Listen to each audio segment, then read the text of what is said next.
Shalom pemirsa yang berbahagia dimanapun Anda berada saat ini, bersama dengan kami dalam pelajaran Sekolah Sabat, dan saat ini acara ini kita akan dapat lihat di dalam YouTube Jemaat Rumah Sakit Advent Bandung.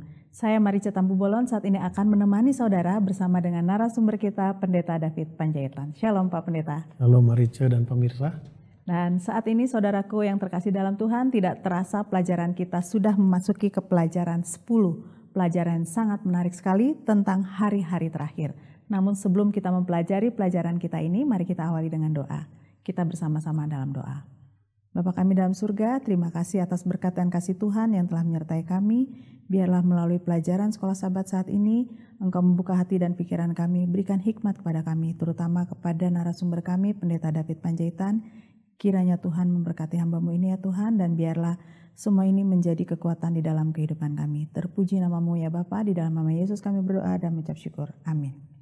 Saudaraku yang terkasih dalam Tuhan, pelajaran kita yang berjudul hari-hari terakhir, ayat hafalan kita dalam satu pekan terdapat di dalam Markus 13 ayat 26 dan 27. Pada waktu itu orang akan melihat Anak Manusia datang dalam awan-awan dengan segala kekuasaan dan kemuliaannya. Dan pada waktu itu pun ia akan menyuruh keluar malaikat-malaikatnya dan akan mengumpulkan orang-orang pilihannya dari keempat penjuru bumi, dari ujung bumi sampai ke ujung langit. Di dalam pelajaran kita dalam satu pekan ini masih erat kaitannya dengan pelajaran kita yang minggu lalu.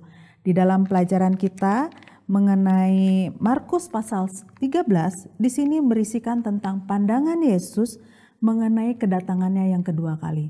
Tentu banyak sekali kejadian-kejadian ataupun peristiwa-peristiwa terkait hari-hari terakhir menjelang kedatangan Yesus yang kedua kali. Bahkan di dalam Markus 13 ayat 14 dikatakan, yang mengatakan adalah murid-muridnya, katakanlah kepada kami, bila manakah itu akan terjadi dan apakah tandanya kalau semua itu akan sampai pada kesudahannya. Bahkan murid-muridnya pun menanyakan pada Yesus pada saat itu, apa yang akan terjadi pada hari-hari terakhir. Baik saudaraku yang terkasih, kita akan langsung kepada pendeta narasumber kita untuk pelajaran kita ini hari-hari terakhir di dalam pelajaran ke-10. Kami persilakan Pak Pendeta. Baik Marica dan pemirsa di mana berada, sebetulnya judul ini kata lain daripada tanda-tanda kedatangan Yesus yang kedua kali sebetulnya, tapi penulis kita ambil istilah hari-hari hari-hari terakhir. Artinya akan ada peristiwa yang akan terjadi, akan kita alami, akan kita rasakan di hari-hari terakhir sebelum kedatangan Yesus yang kedua kali.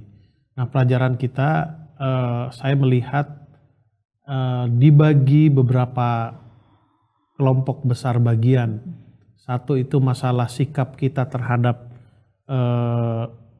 materi yang Tuhan berikan kepada kita, lalu materi itu kita gunakan yang baik, sebaik mungkin untuk persiapan menyambut kedatangan Yesus yang kedua kali. Lalu situasi apa yang terjadi menjelang kedatangan Yesus yang kedua kali. Dan nanti bagian yang ketiga itu adalah sikap apa yang harus kita kembangkan dalam kehidupan kita pada saat kita akan atau bahkan berada dalam situasi hari-hari terakhir itu. Kira-kira itu gambaran besarnya dari pelajaran Sekolah Sabat kita pekan ini. Marica dan pemirsa. Baik, tadi Pak Pendeta, saya tertarik juga dengan pelajaran kita yang di hari Minggu ya. Mengenai 2 koin kecil sebagai persembahan. Apa hubungannya pelajaran kita ini dengan persembahan seorang janda miskin dengan tanda-tanda kedatangan Yesus yang kedua kali? Karena kalau kita lihat tanda-tanda itu kan selalu peristiwa-peristiwa yang membuat kita dunia akan semakin tidak baik, akan banyak tanda-tanda orang jahat seperti itu ya. Tapi di dalam pelajaran kita saat ini dijelaskan mengenai persembahan janda yang miskin. Silakan Pak Pendeta. Baik pemirsa dan Ibu Marica,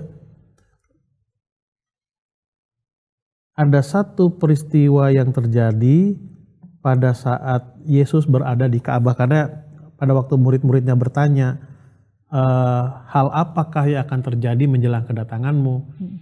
kebetulan Yesus sedang ada di Ka'bah, lalu Yesus juga menyinggung tentang keberadaan Ka'bah itu menjelang kedatangan Yesus yang kedua kali. Jadi waktu mereka berada di Ka'bah itu atau bait suci, mereka melihat satu kejadian yang Yesus angkat menjadi satu ilustrasi menggambarkan sikap apa yang harus dilakukan oleh orang-orang yang Tuhan percayakan untuk mengelola materi yang mereka punya. Nah, di sisi lain pekerjaan mempersiapkan kedatangan Yesus yang kedua kali itu perlu dana, perlu sokongan dana. Jadi kembali saya mau katakan, pada saat kita memberikan bantuan untuk pekerjaan Tuhan, menyokong program penginjilan, yang mau saya tekankan adalah bukan berarti Tuhan kekurangan duit. Ya. Itu kata kunci yang penting. Tetapi kenapa kita membantu, kenapa kita terlibat, itu bukan untuk kepentingan pekerjaan Tuhan. Utamanya bukan itu. Kenapa? Karena Tuhan bisa saja tiba-tiba ada uang, itu bisa. Tetapi utamanya adalah untuk merubah sikap kita, mengembangkan karakter kita sama dengan karakter Yesus. Kenapa ini terjadi? Karena latar belakangnya adalah setelah manusia jatuh ke dalam dosa, salah satu karakter manusia yang menonjol itu adalah egois. Mementingkan diri sendiri, lalu curiga sama orang, yang jelek-jelek lah. Nah, karakter inilah yang perlu diubah. Nah, karakter yang sudah berubah itu perlu dikembangkan. Contoh, Marica kan punya anak masih kecil kan, umur berapa tahun sekarang? 2 tahun. 2 tahun. Nanti Oktober. Oktober 2 tahun. Perhatikan anak-anak seumur itu. Kalau di tangannya ada permen, ada makanan lebih dari 3, kita minta 1, dikasih atau enggak? Dia kasih sih. Kadang kasih, kadang tidak. Tapi coba suruh kasih ke orang lain. Semua milikku kan, semua milikku. Itulah karakter anak-anak. Lalu orang tua, Marica sebagai ibu, ajarkan, latih anak itu untuk berbagi. Ya. Nah, dengan berjalannya waktu, umur bertambah, anak-anak ini menjadi remaja, orang muda dan dewasa, dengan sendirinya dia suka apa? Membagi. Jadi kesimpulannya adalah dengan cara membagi, dengan cara terlibat dalam membantu kegiatan penginjilan ini, kembali itu bukan untuk penginjilan itu utamanya, bukan, tapi untuk mengembangkan tabiat karakter yang harus diubah, dan kalau sudah berubah itu perlu apa? Dikembangkan. Nah, Yesus mengambil contoh seorang janda miskin dengan imam-imam kepala ataupun orang-orang yang boleh saya katakan lebih banyak dipercayakan materi kepada orang-orang ini. Nah, ada satu perhitungan di sini dikatakan bahwa perempuan itu memberikan 2 lepta. Ini menarik loh, perempuan janda lagi. Tidak hanya dikatakan perempuan, tapi perempuan dan janda, atau disebut janda. Janda itu mengindikasikan bahwa dia adalah apa? Perempuan. Nah, kenapa? Bagi saya begini. Maaf kalau saya katakan ini. Ibu-ibu yang suaminya bekerja, lalu penghasilannya jelas dan rutin, akhir bulan pun sudah mulai apa? Goyang. Gelisah itu, gimana nih. Bayangkan ini seorang janda yang bisa jadi penghasilannya tidak jelas. Lalu dia menyerahkan persembahan, dikatakan 2 lepta. 2 lepta itu adalah 1/32 dinar. 1 dinar itu adalah upah 1 hari orang kerja. Kalau kita bilang UMR kali ya, atau UMP Jawa Barat berapa, dibagilah jam hari kerja, itulah 1 dinar itu. Kalau dibilang 1 hari ini tidak seperti itu, tapi hitungan gampang. Contoh, 1 hari itu 100.000. 100.000 terlalu murah ya. Kalau tukang itu 2.000, lalu mandornya itu pemimpinnya itu 250.000 satu hari. Kalau sepertiganya berapa tuh? 1/32. Kecil sekali kan? Iya, kecil banget itu. 50 ribuan ya. Oh, lebih mungkin 1/32. Sangat kecil sekali itu. Yang menariknya adalah itu dia serahkan dari Sepuluhnya ya. Nah, kalau 200.000 1/10 saja 20.000. Ini bagi 30 berarti lebih kecil lagi kan? Ya kan, bukan hanya 20.000, mungkin bisa jadi 5.000. 5.000 dia serahkan semua. Itu Yesus angkat bahwa persembahan perempuan janda itu yang lebih besar dibandingkan orang-orang yang kaya ini. Kenapa? Karena orang yang kaya ini memberi persembahan dari apa yang dia punya banyak. Yeah. Sementara janda ini diberikan dari kekuatan hidupnya. Itulah yang diangkat oleh siapa? Oleh Yesus. Jadi untuk menyambut kedatangan Yesus yang kedua kali itu, yang dibutuhkan adalah persiapan mental kita. Apakah kita sudah dewasa secara rohani untuk menyambut kedatangannya? Nah, dengan cara bagaimana? Dengan cara seperti tadi itu. Itu suatu hal yang sangat sangat penting untuk mengembangkan tabiat kita, karakter kita yang awalnya egois setelah jatuh ke dalam dosa, tapi harus sharing, berbagi dengan orang-orang yang di sekitar kita. Kenapa? Agak panjang sedikit. Ya. Karena Allah menciptakan manusia itu sebelum jatuh ke dalam dosa adalah makhluk sosial, bukan? Makhluk berbagi. Tapi setelah jatuh ke dalam dosa, manusia yang egois. Nah, back to the Eden, kembali ke Eden itu adalah mengembalikan karakter yang suka berbagi itu. Dan satu juga yang saya ingin tambahkan sedikit Pak Pendeta. Ya. Pada saat kita memberi memiliki banyak kelebihan, kita itu mudah memberi ya.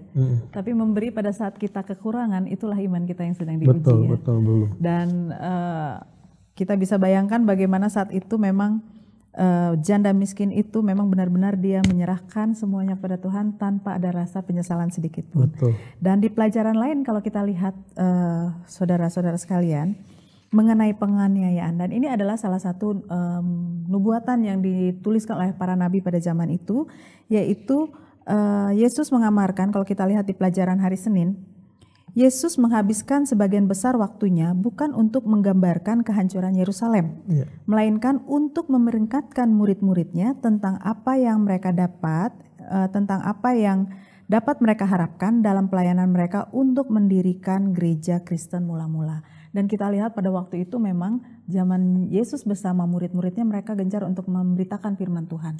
Namun setelah Yesus mati dan bangkit ke surga, di situ terjadi penganiayaan. Nah, pelajaran kita di sini yang ingin saya tanyakan Pak Pendeta, kenapa pada saat mereka melakukan penganiayaan itu tidak ada maksudnya tidak ada seperti dilakukan mujizat bahwa itu supaya tidak terjadi seperti itu. Apakah itu merupakan satu nubuatan juga bahwa di dalam memberitakan pekabaran itu akan terjadi penganiayaan seperti itu? Oke. Jadi gini, saya gunakan istilah yang saya mengerti saja dan saya harap pemirsa mengerti dan Marica mengerti. Tuhan sering mengatakan Alkitab mencatat apa yang dikatakan Tuhan itu spiritnya begini. Kamu akan seperti ini nanti. Berarti itu nubuatan. Nah, di sisi lain Tuhan akan mengatakan kalau itu pilihanmu nanti akan terjadi seperti ini. Jadi di satu sisi adalah nubuatan, di satu sisi Tuhan memberitahukan apa yang akan terjadi. Contohnya dalam buku Kejadian bahwa akan ada seorang juru selamat, itulah potong domba dan sebagainya. Itu apa akan terjadi kan? Nah, di satu sisi setelah manusia jatuh berdosa, Tuhan katakan engkau akan berkeringat cari makan, engkau akan susah selama hidup, termasuk dikatakan ibu-ibu akan sakit melahirkan, dari semak dan sebagainya. Ya Tuhan memberitahukan kalau kamu memilih pilihanmu tidak sama dengan saya, ini loh yang akan kamu alami, akan kira-kira begitu. Nah, Tuhan juga lakukan hal yang sama. Pada saat kamu setia kepadaku, berada di tengah-tengah orang berdosa, kalian akan mengalami ini loh. Makanya ada sebutan yang lain, seperti aku mengutus kamu ke tengah-tengah serigala kan. Tuhan kasih tahu, kenapa? Memang dunia ini udah begitu. Jadi pada waktu kita berada di dunia yang berbeda dengan sikap kita, dengan prinsip kita, tentu kita akan dikucilkan. Ya, tadi itu istilahnya adalah dianiaya dan sebagainya. Nah, yang menariknya adalah pada waktu Tuhan memberitahukan hal itu kepada kita melalui Alkitab, dia janjikan, aku akan menemani kamu. Makanya ada istilah apa? Immanuel itu. Aku akan menemani kamu sampai kesudahan zaman. Artinya, sampai selesai masa kesusahan ini, sampai selesai dosa itu menguasai dunia ini, Tuhan akan selalu menemani. Menemani dalam arti dalam kondisi sulit dia akan tetap bersama dengan kita. Walaupun nanti setelah kondisi sulit itu tidak ada lagi, dia akan tetap bersama-sama dengan kita. Satu contoh, sama seperti anak kita. Anak kita akan merasakan kehadiran kita pada waktu situasi sulit, kita ada di situ. Aduh ma ini. Tapi dalam situasi aman, orang tua tetap sama-sama. Tapi apa ya saya katakan, rasa kebutuhan keamanannya itu berbeda, walaupun tetap ada di mana, ada di situ juga. Itu yang boleh saya gambarkan. Baik, terima kasih Pak Pendeta. Jadi memang ini merupakan satu cara bahwa menunjukkan bahwa Tuhan itu selalu ada beserta dengan kita ya, dan orang akan semakin yakin bahwa pekabaran itu memang nyata dan benar. Dan yang ingin saya tanyakan kembali Pak Pendeta, di dalam kehidupan kita yang saat ini, apa tanda-tanda Kristus yang paling menonjol bagi kita di dunia ini bahwa kedatangan Tuhan sudah semakin dekat? Hari-hari terakhir itu sudah semakin dekat dengan kita saat ini. Oke. Maricu udah pernah dengar kan keterangan saya ini. Mengulangi saja. Terus bisa. Saya tertarik yang terakhir itu Pak Pendeta. Kalau kita baca buku Injil, buku Injil itu ada 4, Matius, Markus, Lukas, dan Yohanes. Dari 4 buku Injil ini, hanya 3 yang mencatat tanda-tanda kedatangan Yesus yang kedua kali, yang sering dihotbahkan itu. Matius, Markus, dan Lukas. Nah, sering orang terjemahkan dan sampaikan bahwa tanda terakhir itu adalah kabar Injil ke seluruh dunia. Tunggu dulu. Karena memang buku Matius mencatat ke-8 itu, urutan ke-8 itu adalah kabar Injil ke seluruh dunia. Markus tidak ke-8, kalau tidak ke-7, ke-6, saya lupa detailnya. Sementara Lukas tidak ada catat itu. Nah, dari 3 buku Injil ini, hanya Lukas lah yang mencatat tentang penyakit sampar dengan tanda-tanda di langit. Nah, kan menarik nih. Artinya, yang mau saya katakan adalah jangan lihat, jangan mengerti, jangan sampaikan bahwa tanda kedatangan Yesus yang kedua kali itu seperti nomor urut. Betul. Itu ya, artinya sama seperti seorang ibu mau melahirkan. Nanti akan ada hari ke sini, akan ada ini loh, terasa di sini segala. Ada item-itemnya, tetapi tidak harus setelah ini, setelah ini enggak. Itu akan apa? Terjadi. Pasti tidak jauh dari inilah, kan kira-kira seperti itu. Nah, menarik masalah penyakit sampar ini. Dan terus terang pemirsa dan Marica, saya pelajari ini waktu COVID. Ya sedang mengulangi saja ini, waktu COVID. Kenapa? Karena banyak pembicara dengan lantang mengatakan bahwa sudah ini akhirnya. Yesus pasti akan datang. Sudahlah, yang punya harta bagikan sajalah. Tapi dalam hati kecil saya, walaupun saya pendeta, waktu itu masih pimpinan di Jakarta Pusat, seperti memberontak. Bukan memberontak, ada sesuatu, tunggu dulu Fit, pelajari dulu Fit. Setelah saya pelajari, saya mendapati satu kesimpulan seperti ini. Penyakit sampar itu kan penyakit menular. Nah, di zaman modern sekarang yang kita kenal, yang viral sekarang itu adalah COVID. Lalu, 100 tahun yang lalu ada ini, berarti penyakit sampar itu dari dulu sudah ada. Kan begitu. Lalu saya pelajari, kata sampar itu di Alkitab itu bahasa aslinya adalah deber. Deber bahasa akar katanya itu adalah dabar. Nah saya cari tahu apa arti deber dan dabar dalam bahasa Indonesia, bahasa Inggris dan bahasa Indonesia. Di sana dikatakan to speak, to sing, speak loud, artinya bicara keras dan sebagainya. Apa hubungannya ya? Penyakit sampar dengan berbicara, berfirman, bicara keras. Lalu saya ingat-ingat lah. Oh mungkin seperti inilah gambarannya, ilustrasinya. Kalau saya ilustrasikan seperti waktu masa-masa saya sekolah dulu. Karena masa-masa sekolah dulu saya punya teman banyak lah, geng lah istilahnya dulu ya. Bukan rajin, sering banget namanya mabal. Malas belajar, kabur lah ya, itulah masa-masa SMA gak usah diikutin lah. Nah pada waktu seseorang itu mau kabur, dia bilang sama temannya, gua mau loncat nih dari jendela. Kalau ada guru, pura-pura bersiul ya. Apa artinya pura-pura bersiul? Memberitahukan bahwa situasi bahaya.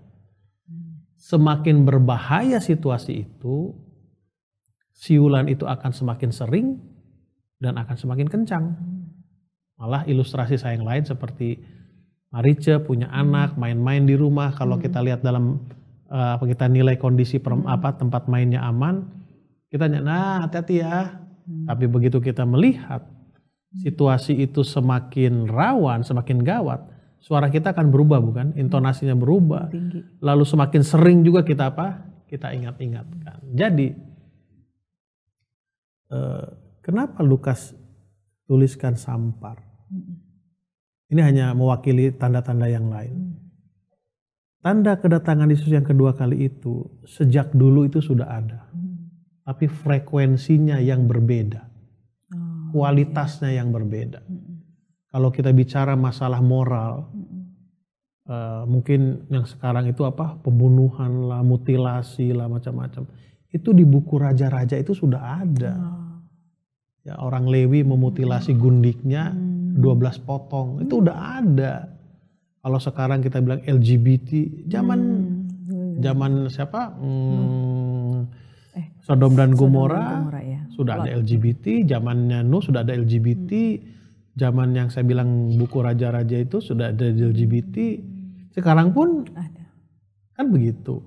Dulu pun ada, cuma sekarang sudah makin banyak, makin terbuka, makin berani dan sebagainya. Nah, bisa dapat saya. Jadi betul. Tolong jangan melihat tanda-tanda ini habis ini, habis ini, jangan. Karena ada pelajaran di sini, saya lupa di hari apa. Yang ditonjolkan itu adalah bukan masalah tanda-tandanya itu, tetapi persiapan kita.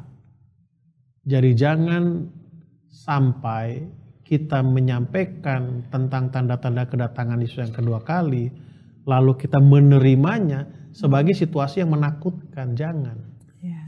Tidak akan ada perubahan, tetapi spiritnya harus menjadi pengingat buat kita. Ayo siap-siap. Ayo siap-siap, ayo siap-siap. Kenapa? Mungkin waktu yang udah membatasi kita. Pada waktu menjelang hari raya Grafirat,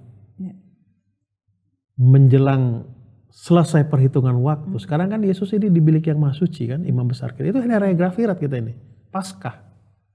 Sebelum hari itu tiba, ada satu upacara, satu kegiatan yang dilakukan oleh orang Israel menjelang hari Grafirat. Yaitu namanya sangkakala. Hari pertama hari kedua terus apa? Diingatkan dia semakin dekat, semakin apa? Makin gencar mengingatkannya. Jadi tanda itu pasti terjadi kok. Dan kita tinggal menunggu waktu. Kita tinggal mempersiapkan hati kita saja. Baik pendeta, sangat menarik sekali pelajaran kita dan tidak terasa karena waktu kita dibatasi, kita akan langsung kepada konklusi pelajaran kita. Silakan Pak Pendeta. Baik, kesimpulan yang mau saya sampaikan adalah Yesus sudah mau datang. Yesus mau datang. Bersiaplah. Dan penekanan saya adalah pada waktu kita membantu kegiatan penginjilan, bukan karena kegiatan itu kekurangan uang, bukan. Ya. Bukan karena Tuhan kekurangan uang, bukan. Tapi untuk mengembangkan karakter kita, untuk mengubah karakter kita sama dengan karakter Yesus. Apa? kedewasaan rohani. Karena bagaimana caranya kita supaya dewasa rohani? Kita belajar memberi. Apa indikasi orang sudah dewasa secara rohani? Dia dengan suka hati untuk apa? Memberi. Oke, terima kasih. Demikianlah pelajaran Sekolah Sahabat kita. Kiranya melalui pelajaran Sekolah Sahabat ini dapat lebih menguatkan iman dan kerohanian kita sampai Yesus datang ke dunia ini. Saya Marice Tampu Bolon, mohon undur diri. Kiranya Tuhan Yesus memberkati kita semua. Shalom.